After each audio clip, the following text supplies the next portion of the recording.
Hey, I'm Amanda with Deep South Delicacies, and I would like to teach you today the first dish that my mom ever taught me to make, and that is cornbread.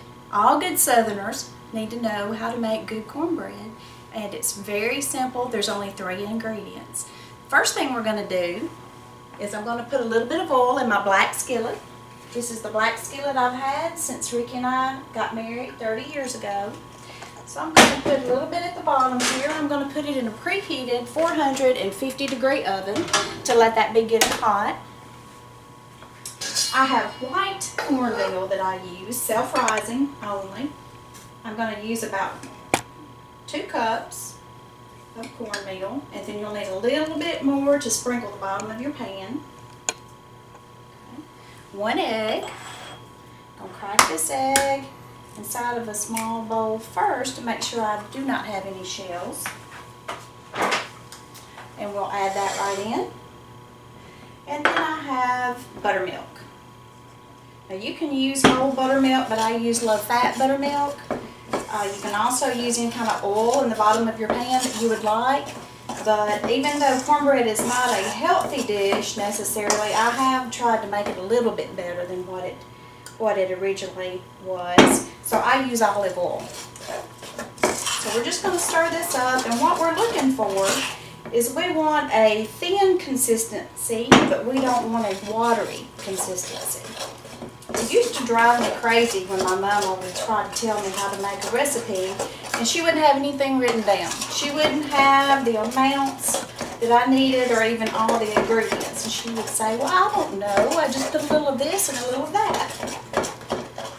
And I have learned to cook just about the same way. But my mom taught me how to make this when I was 8 years old. And I was responsible for making the cornbread every night. You know, back then, we always had either cornbread or biscuits every night, mostly out of necessity. We weren't well-off people, but we always had plenty to eat. So this is the consistency that we're working with. Now, we're going to get our pan out. Be careful, it's hot. I'm going to pour a little oil into our cornmeal mixture. Then we're just going to mix that in good.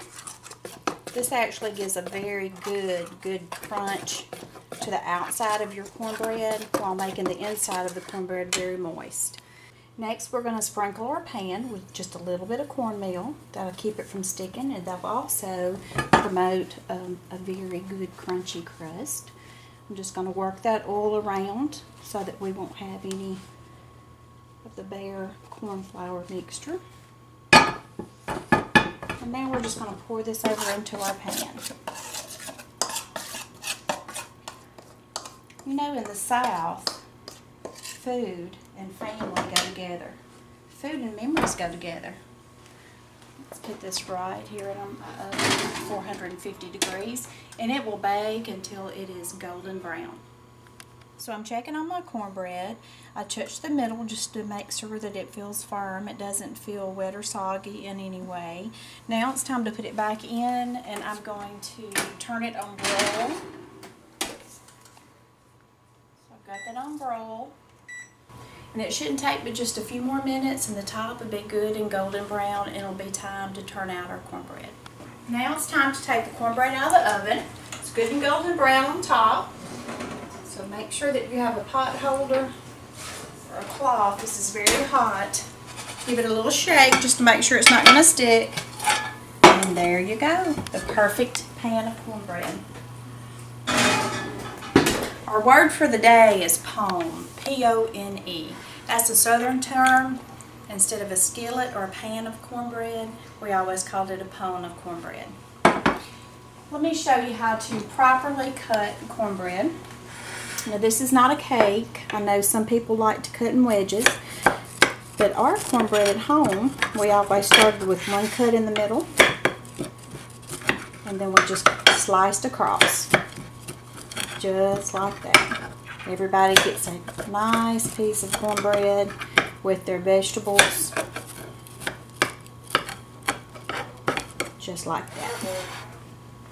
Now that our cornbread is cooled off, I'm ready to present it to my family. Oh, how impressed they'll be.